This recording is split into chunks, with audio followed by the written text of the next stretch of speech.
Hi there, welcome to the new Qlik Sense tutorial video, and in this video I will going to talk about the bit count function. So bit count finds how many bits in the binary equivalent of a number are set to 1. So this basically calculates, let's say for example you have a number 3 which has its respective binary 101, so it has 2 1s, so therefore it will going to return 2. So let's see how we can implement this very simple function. Let's say for example you are working with any technology related dashboard and you want to measure the bit count, so you can utilize this function. So what I've just done is added a KPI measure, and I will going to add a measure which is the bit count. So BIT COUNT bit count, and I will just say 3.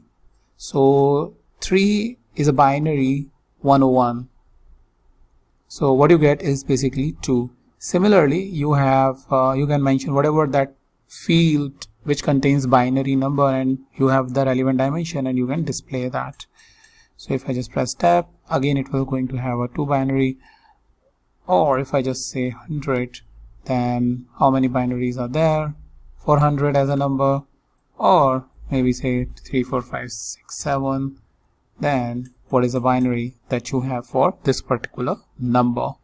So this is, as you can see, is a very straightforward function, very simple function to count the how many bits in the binary equivalent of a number are set to 1.